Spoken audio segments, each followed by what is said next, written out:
तो friends, check sheet क्या होती है कि जब आपको डाटा को इकट्ठा करना होता है रियल टाइम में, जब हमारी प्रोसेस हो रही है किसी पर्टिकुलर लोकेशन पे, तो हम चेकशीट का यूज करते हैं और ये हमें बताता है कि हमारी प्रोसेस रियल टाइम में किसी पर्टिकुलर लोकेशन पे किस तरह से हो रही है, हमारी प्रोसेस की वहां पे सिचुएशन क्या है। तो एक सिंपल टूल है फ्रेंड्स डाटा कलेक्शन का, जो कि हम मैन्युफैक्चरिंग इंडस्ट्री में यूज करते हैं। जैसे कि जब आप चेकशीट को किसी पर्टिकुलर लोकेशन पे इंप्लीमेंट करते हैं, जैसे कि इस पर्टिकुलर प्रोसेस में यदि आप किसी भी एक पर्टिकुलर स्टेशन पे डाटा कलेक्शन करना चाह रहे हैं, तो वहां पे हम क्या करते हैं, चेकशीट को इंप्लीमेंट करते हैं और रियल टाइम में उस पर्टिकुलर लोकेशन पे हम अपने पोटेंशियल आउटकम या संभावित जो हमारे फैक्टर्स हैं जिनके रिलेटेड हम डाटा इकट्ठा करना चाह रहे हैं, वहां पे हम डाटा इकट्ठा कर सकते हैं और उस डाटा को हम बाद में यूज कर सकते हैं as per our requirement. Next है व्हाट टू चेक, कि हम चेक शीट से क्या चेक करते हैं। फ्रेंड्स, चेक शीट में हम चेक करते हैं जो हमारे पोटेंशियल आउटकम है किसी प्रोसेस से रिलेटेड या किसी स्टेशन से रिलेटेड, किसी एक्टिविटी से रिलेटेड, उसको हम चेक शीट में डालते हैं। और ये जनरली क्या होते हैं, फैक्ट्स होते हैं। और कितनी बार, frequency means number of times कोई चीज या कोई फैक्ट या कोई सिचुएशन हमें कितनी बार ऑब्जर्व हो रही है, तो उसको चेक करने के लिए, उसको इकट्ठा करने के लिए हम चेक शीट का यूज करते हैं। और ये कितने टाइप की होती है फ्रेंड्स, इसमें पहला आता है क्लासिफिकेशन चेक शीट। मींस हमारे फैक्ट्स को हम क्लासिफाई करते हैं अलग अलग कैटेगरी में। जैसे हमने यहाँ ऑर्डर को, डिलीवरीज को और शिपिंग डैमेज को इस तरह से अलग अलग कैटेगरीज में यहाँ पे क्लासिफिकेशन दिया है और इनको वीकली यहाँ पे रिकॉर्ड हम कर रहे हैं। तो वीकली वाइज हमने अलग अलग फैक्ट्स को यहाँ पे क्लासिफाई किया और उनको वहां पे ऑब्जर्व किया बाय चेक शीट। तो इस तरह की चेक शीट हम बना सकते हैं। Next one is defect location, कि समटाइम्स हम जो हमारे पोटेंशियल डिफेक्ट्स हैं उनको केवल हम नंबर ऑफ क्वांटिटीज में ही यहाँ पे डिफाइन नहीं कर सकते, हमें बताना पड़ता है कि वो पर्टिकुलर डिफेक्ट किसी पर्टिकुलर लोकेशन पे कहाँ है। और हर लोकेशन की हम यदि डिस्क्रिप्शन देंगे तो एक बल्कि और मैसी चेकशीट वहां पे बन जाएगी। तो हम क्या करते हैं, एक पर्टिकुलर मेजल चार्ट से, जो कि एक डिफेक्ट लोकेशन चेकशीट इसको हम बोलते हैं, उसको वहां पे इंप्लीमेंट करते हैं और उस पर्टिकुलर विजुअली जो हमारा ग्राफ रहता है, जो मेजल चार्ट जिसको हम बोल रहे हैं, उस पे हम क्या करते हैं, मार्क करते हैं, आइडेंटिफाई करते हैं उस पर्टिकुलर डिफेक्ट को विद पर्टिकुलर सिंबल। तो इसको बोलते हैं defect location check sheet. Next one is defect wise check sheet. Means जो हमारे पोटेंशियल डिफेक्ट्स हैं हम उसको कैटेगराइज करते हैं अपने लेफ्ट हैंड साइड में bye serial number and in particular column, और उनको हम डेली, वीकली या मंथली वाइज यहाँ पे हम उनको चेक करते हैं कि उनका ट्रेंड क्या है, नंबर ऑफ टाइम्स, फ्रीक्वेंसी वहां पे उनकी क्या है। Next one is production process को एनालाइज करने के लिए कि हमारा हॉर्ली प्रोडक्शन कितना हुआ है, हमारे प्रोडक्शन कितनी बार स्टॉपेज हुआ है, इस डाटा को इकट्ठा करने के लिए भी हम चेक शीट का फ्रेंड्स इस्तेमाल करते हैं प्रोडक्शन प्रोसेस में। अब नेक्स्ट क्वेश्चन आता है फ्रेंड्स कि चेक शीट को बनाने के लिए हमारे बेसिक स्टेप यहाँ पे क्या होने चाहिए। तो पहला फ्रेंड्स व्हाट मींस कि किस तरह का डाटा आपको इकट्ठा करना है। मींस जो हम पोटेंशियल आउटकम कॉलम में हमारे पोटेंशियल आउटकम या संभावित जो हमारे फैक्ट्स हैं उनको वहां पे लिखते हैं कि हमें उन फैक्ट्स से रिलेटेड डाटा चाहिए। हमारी चेक शीट इस तरह से कैपेबल होनी चाहिए कि हमें जिस तरह का डाटा हमें चाहिए, आप उस तरह के जो फैक्ट्स है वहां उस पर्टिकुलर चेक शीट में डालें ताकि हम उनको इकट्ठा कर सके as per our requirement. Second one is when, means ये भी इंपॉर्टेंट है कि आप डाटा इकट्ठा करना चाह रहे हैं, वो हमने व्हाट कैटेगरी में डिफाइन कर दिया। अब बात आती है कि वो डाटा, वो पर्टिकुलर डाटा आपको कब इकट्ठा करना है, किसी प्रोसेस में किस टाइम पे इकट्ठा करना है। आपको वो डाटा हॉर्ली इकट्ठा करना है, वीकली या शिफ्ट वाइज आप वो डाटा चाह रहे हैं। तो ये सब weekly, hourly, shift wise means time को वहां पे हम डिफाइन करते हैं कि उस डाटा को हम कब इकट्ठा करेंगे। Next one is where. अब आपने डिफाइन कर दिया आपको किस तरह का डाटा चाहिए, आपको वो किस टाइम पे इकट्ठा करना है, ये आपने डिफाइन कर दिया चेक शीट में। अब आपको डिफाइन करना है कि आप किस पर्टिकुलर प्लेस पे, मींस हमारी जो प्रोसेस है उस प्रोसेस में किस स्टेशन पे, किस लोकेशन पे आप वो डाटा इकट्ठा करेंगे। ये भी आपको उस चेक शीट में डिफाइन करना या आपकी चेकशीट में वो कॉलम होना चाहिए कि वो जो बताए कि ये चेकशीट कहाँ और किस स्टेशन पे एप्लीकेबल है। Next one is who, means उस पर्टिकुलर डाटा को इकट्ठा कौन करेगा, मींस कोई ऑफिसर इकट्ठा करेगा उसको, या कोई एसोसिएट उसको उस पर्टिकुलर लोकेशन पे इकट्ठा करेगा, उस पर्टिकुलर चेकशीट को यूज करेगा, उसमें डाटा फिल करेगा।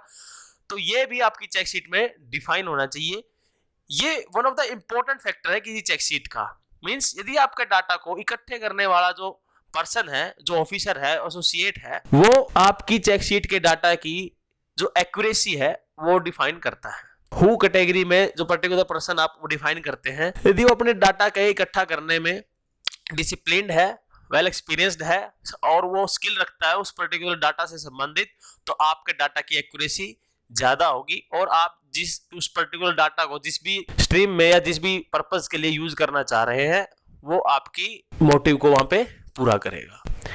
Next one is how, means method, कि आप पर्टिकुलर उस डाटा को इकट्ठा करने के लिए किस मेथड का इस्तेमाल करेंगे। मींस आप उस डाटा को विजुअली कलेक्ट करेंगे या आप किसी इंस्ट्रूमेंट को वहां पे यूज करेंगे। तो ये जो आपका प्रोसीजर है या मेथड है वो भी आपकी चेकशीट में वहां पे डिफाइन होना चाहिए कि उसको आप किस तरीके से वहां उस डाटा को आप इकट्ठा करेंगे। तो यहाँ पे हमने एक चेकशीट का एग्जांपल आपको दिखाया है, जैसे कि यहाँ ऊपर चेकशीट का नेमिंग होती है। ये होता है जैसे हु, मींस कौन इकट्ठा करेगा, name of the operator, date कि ये डेट कब इंप्लीमेंट करेगी, प्लेस वेयर कि आपने इस पर्टिकुलर चेकशीट को किस स्थान के लिए, किस पर्पज के लिए, किस पर्टिकुलर प्लेस के लिए वहां पे बनाया है। डिफेक्ट टाइप मींस व्हाट, आप क्या इसमें चेक करना चाह रहे हैं, पोटेंशियल आपके जो फैक्ट्स हैं वो। यहाँ फ्रीक्वेंसी बेस्ड में आप यहाँ पे टाइम भी डाल सकते हैं कि आप वीकली, हॉर्ली, मंथली किस तरह से उस डाटा को आप ट्रेंड करना चाह रहे हैं, ट्रैक करना चाह रहे हैं। एंड हाउ मींस कि इस डाटा को आप विजुअली या किसी इंस्ट्रूमेंट से कैसे चेक करेंगे। तो ये सारी चीजें जो हमने आपको बताई हैं, जो कि 4W and 1H, ये सारी जो इंपॉर्टेंट फैक्टर्स हैं वो आपकी चेकशीट में होने चाहिए, तभी एक आप एक्यूरेट डाटा वहां अपनी चेकशीट में इकट्ठा कर पाएंगे और उस डाटा का आप यूज कर पाएंगे अपने पर्टिकुलर पर्पस के लिए। अब आपने चेकशीट बना ली है, आप उसको इंप्लीमेंट कैसे करेंगे। आपकी जो चेकशीट है फ्रेंड्स वो इजी टू यूज होनी चाहिए, मतलब वो आसान होनी चाहिए। यदि आप एक एसोसिएट के लिए चेकशीट बना रहे हैं तो आपको वो चेकशीट एसोसिएट लेवल पे ही डिफाइन करनी चाहिए कि आपका एसोसिएट उस पर्टिकुलर चेकशीट को आसानी से समझ सके या उसको भरने में कोई भी दिक्कत का वहां पे सामना ना करना पड़े, या उसके पास सफिशिएंट टाइम हो, आप उसको उतना टाइम डिफाइन करके दें कि इस पर्टिकुलर टाइम पर इतने टाइम में आप इस पर्टिकुलर शीट को वहां पे भरेंगे। मींस आपकी चेकशीट आपके स्किल लेवल, उस पर्टिकुलर प्रोसेस से रिलेटेड जहां पे आपने चेकशीट इंप्लीमेंट की है उसके अकॉर्डिंग फ्रेंड्स वहां पे होना चाहिए, वरना वो चेकशीट आपकी वहां पे इंप्लीमेंटेशन होने के बाद भी इफेक्टिव रिजल्ट वहां पे नहीं दे पाएगी। Next one is awareness and training, कि भैया आपने चेकशीट को इंप्लीमेंट कर दिया है, आपने बना दिया उसको, अब उसको भरना कैसे है। जहां भी फ्रेंड्स आपने अपनी चेकशीट को इंप्लीमेंट किया है, उसके इम्प्लीमेंटेशन के साथ ही आपको वहां पे एक ट्रेनिंग कंडक्ट करवानी है या ट्रेनिंग करनी है, ऑन जॉब ट्रेनिंग इसको हम बोल सकते हैं, कि इस चेकशीट को आप कब और कैसे यूज करेंगे और किस तरह से आपको डाटा यूज करना है और उसका जो कंटेंट आपने इसमें डिफाइन किए हैं उनका क्या वहां पे मतलब है। जब तक अंडरस्टैंडिंग वहां पे नहीं होगी उस पर्टिकुलर चेकशीट के लिए, उसके हर कंटेंट के लिए, तो तब तक जो आपका पर्टिकुलर पर्सन है उस प्रोसेस या स्टेज पे उसमें डाटा वो अच्छे तरीके से फिल नहीं कर पाएगा और वहां पे मिस कम्युनिकेशन हो सकता है या रॉन्ग डाटा उसमें हमारी चेकशीट में भर सकता है। और यदि आप रॉन्ग डाटा उसमें भरा जाएगा तो आपकी जो फाइनल जो जजमेंट है, फाइनल आउटकम है on the basis of this check sheet, तो वो आपको रिजल्ट नहीं दे पाएगा। आप उससे रॉन्ग डिसीजन वहां पे ले सकते हैं या रॉन्ग एडजस्टमेंट कर सकते हैं अपनी प्रोसेस में। नेक्स्ट वन इज कि भैया आपने चेकशीट को इंप्लीमेंट कर दिया है, ठीक है, आपने उसको ट्रेनिंग दे दी है, बट आपको ट्रैक करना है एक छोटे टाइम पीरियड के लिए कि वो चेकशीट अपना काम अच्छे तरीके से कर रही है। मींस क्या मतलब है इसका, कि आपने जिस पर्पस के लिए, जिस मोटिव के लिए वो चेकशीट वहां पे इंप्लीमेंट की थी, जिस तरह का डाटा या फैक्ट्स या फ्रीक्वेंसी आप रिकॉर्ड करना चाह रहे हैं उस स्टेशन पे, क्या वो उसी तरीके से उसी डिसाइड मेथड से उसके अंदर भरी जा रही है या नहीं भरी जा रही, या उसमें कोई भी गैप तो नहीं है, या कोई गलत तरीके से उसमें डाटा तो नहीं भरा जा रहा है। क्योंकि आफ्टर ट्रेनिंग और अंडरस्टैंडिंग के बाद भी कुछ चीजें वहां पे गलत हो सकती है, उनके चांसेस रहते हैं।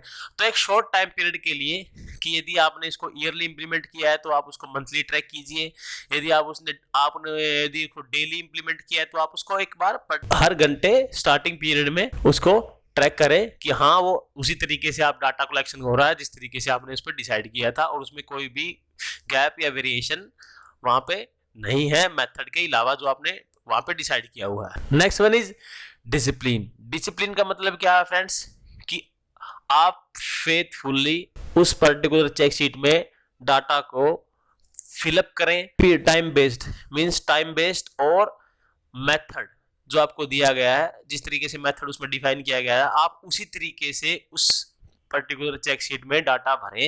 यदि आप टाइम बेस्ड और पर्टिकुलर मेथड से उस शीट में डाटा नहीं भरेंगे तो वो जो डाटा आप किसी पर्टिकुलर पर्पज के लिए इकट्ठा करना चाह रहे हैं वहां पे उस पर्पज को पूरा नहीं कर पाएगा। मींस यदि आपका डाटा में वेरिएशन आएगा, यदि आपने होरली इसको डिसाइड किया है आपको हर घंटे उसमें डाटा भरना है, और हर घंटे के बजाय आप शिफ्ट एंड में ही सारे हर घंटे का 6-7 घंटे का डाटा इकट्ठा ही अपनी मर्जी से भर देंगे, तो वो जो पर्पस है हमारा हर घंटे डाटा इकट्ठा करने का वहां पे पूरा नहीं हो पाएगा। तो मींस आप में डिसिप्लिन होना चाहिए उस बंदे में जो आपकी चेक शीट को डाटा को फुलफिल करेगा उस स्टेशन पे। थ्रेट क्या है फ्रेंड्स इसके अंदर, कि यदि आप उसमें वेल अवेयरनेस नहीं होगी या उसको आप फेथफुली फिलअप नहीं करेंगे डिसिप्लिन तरीके से, तो जो आपका डाटा आप इकट्ठा करेंगे डाटा कलेक्शन के थ्रू, और उसके बेस पे जो क्या देंगे जजमेंट देंगे, वो आपका क्या होगा, इफेक्टेड होगा किससे, रॉन्ग डाटा से। क्योंकि आप गलत डाटा इकट्ठा करेंगे तो गलत डाटा एनालिसिस होगा, और गलत डाटा एनालिसिस से आप एक रॉन्ग जजमेंट वहां पर दे सकते हैं।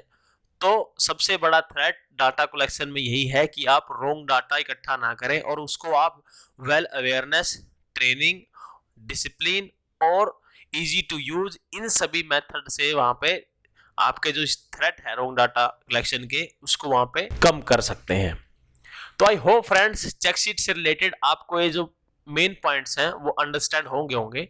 तो जब भी आप कोई चेक शीट अपने वर्क प्लेस के लिए आप डिजाइन करें तो इन सभी पॉइंटों का आप वहां पर ध्यान रखें, और जो हमने थ्रेड्स या इम्प्लीमेंटेशन जो पॉइंट्स हमने वहां पे बताए हैं आप उनको ध्यान में रखते हुए वहां पे अपनी एक्टिविटी को डिफाइन करें फॉर टुडे। एंड मिलते हैं आपसे हमारे नेक्स्ट लर्निंग सेशन में, जिसमें हम 7QC टूल के नेक्स्ट टूल को वहां पे डिस्कस करेंगे विद डिटेल। तो तब तक के लिए धन्यवाद।